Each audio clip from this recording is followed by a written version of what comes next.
Assalamualaikum warahmatullahi wabarakatuh. Halo semuanya. Kali ini kita masuk ke kompetensi dasar 3.11, yaitu tentang konsep dasar objek 3 dimensi dalam sketsa rancangan. 4.11-nya adalah membuat sketsa rancangan objek 3 dimensi. Sketsa rancangan objek 3 dimensi adalah karya gambar manual dengan perspektif tampak depan, tampak samping, tampak belakang, dan perspektif lainnya seperti tampak atas, bawah, dan sebagainya, serta detail lainnya sebagai konsep desain 3 dimensi dalam pembuatan objek 3 dimensi sebagai hasil karya akhir. Nah, berikut adalah beberapa contoh sketsa rancangan 3 dimensi dari tampak depan, belakang, samping kanan, samping kiri, dan dari atas. Sebelum kita lanjut, jangan lupa subscribe dan nyalakan loncengnya. Baiklah, kita lanjutkan.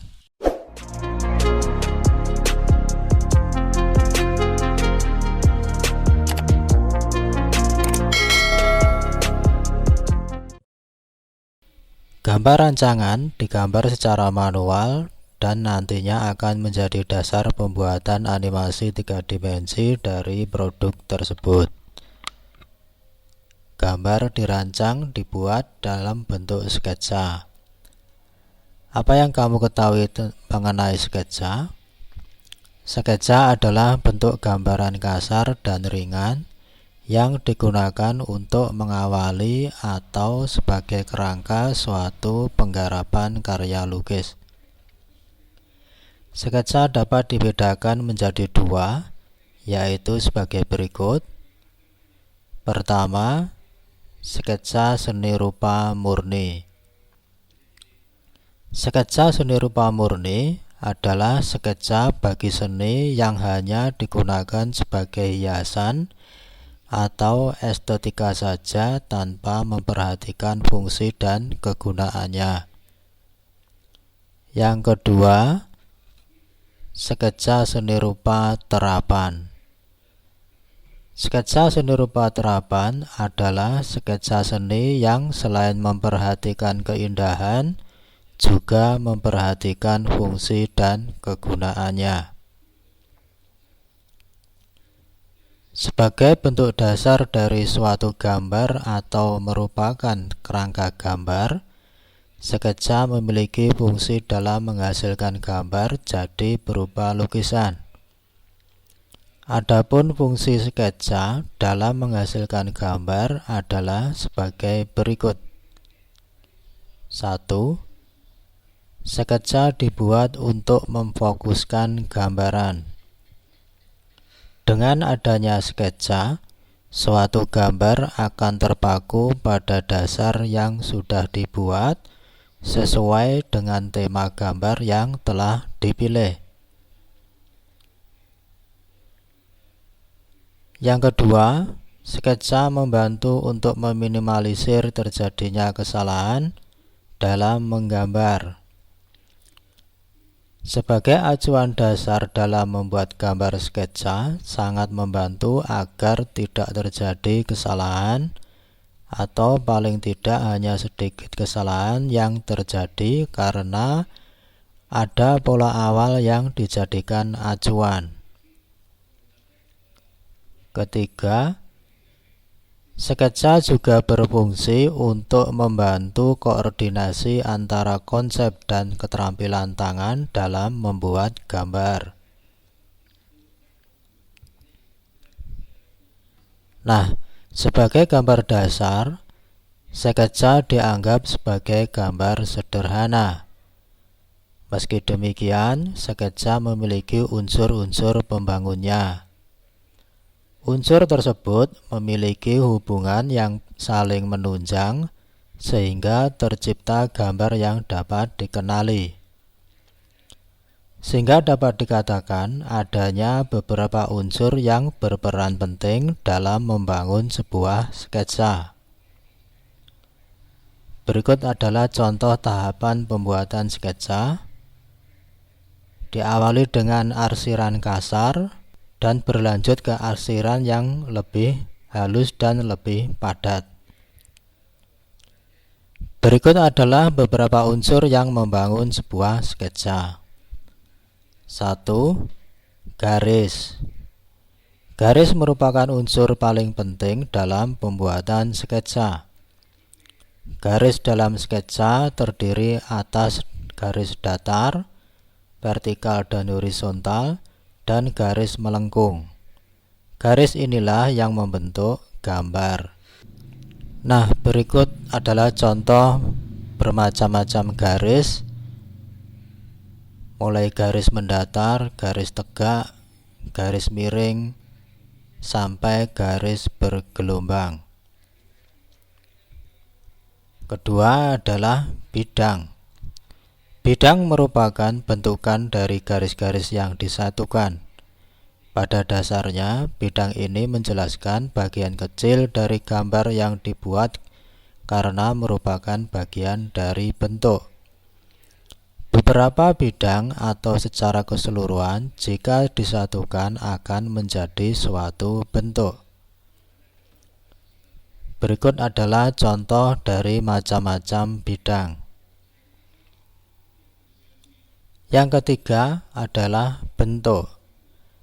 Bentuk merupakan gabungan dari beberapa bidang sehingga gambar dapat memiliki arti, makna, atau dapat dikenali. Bentuk ini sudah terlihat utuh sebagai gambar yang menerangkan tentang sesuatu, baik benda ataupun keadaan. Untuk lebih memperjelas lagi, perlu diberikan warna dan efek pencahayaan. Nah, berikut adalah contoh dari sketsa bentuk. 4. Warna. Pada dasarnya, warna yang terbentuk dari sketsa hanyalah hitam putih. Kombinasi dari warna hitam putih ini dapat menghasilkan warna abu-abu sebagai efek gelap dan terang dari gambar atau adanya efek pencahayaan. Kelima, efek pencahayaan. Efek pencahayaan merupakan suatu efek yang diberikan agar gambar yang dihasilkan terlihat tegas. Efek ini sangat penting agar gambar tidak hanya berupa kumpulan garis-garis biasa yang disatukan dan menghasilkan bentuk, tetapi lebih mempertegas dan memperjelas gambar sketsa. Nah, berikut adalah contoh dari efek pencahayaan sehingga menghasilkan gambar yang lebih jelas. Selain unsur yang perlu dipenuhi, dalam pembuatan sketsa terdapat beberapa teknik tertentu. Setiap teknik akan memperlihatkan atau memberikan efek yang berbeda bagi hasil sketsa yang dibuat.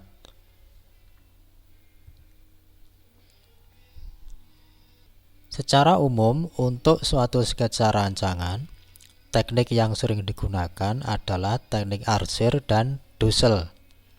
Apakah yang dimaksud dengan kedua teknik tersebut?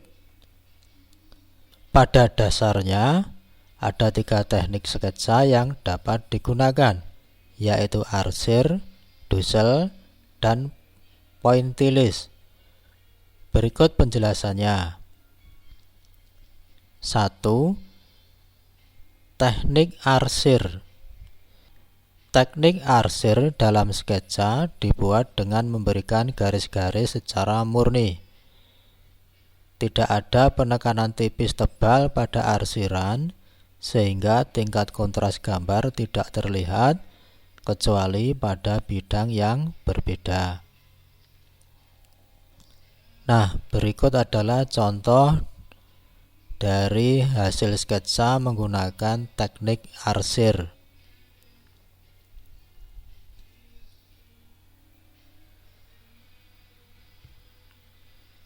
Kedua, teknik Dussel. Teknik Dussel pada dasarnya hampir sama dengan arsir. Hanya saja pada teknik Dussel diberikan penekanan pada tebal dan tipisnya arsiran sehingga menghasilkan perpaduan warna kontras atau warna terang gelap. Nah, di samping adalah contoh sketsa hasil dari penggunaan teknik Dussel. Bisa dilihat di situ efek terang gelapnya begitu kelihatan. Yang ketiga adalah teknik pointillist. Teknik ini merupakan teknik dengan menggunakan titik-titik. Titik-titik yang digabungkan ini menghasilkan bidang dan bentuk dengan pola gelap dan terang. Teknik ini dilakukan dengan membuat titik-titik kecil pada bidang datar seperti kanvas atau kertas gambar. Titik yang dibuat ini dilakukan secara berulang sehingga membentuk hasil gambaran atau objek yang diinginkan. Nah, contoh di samping adalah contoh gambar dengan menggunakan teknik pointillist.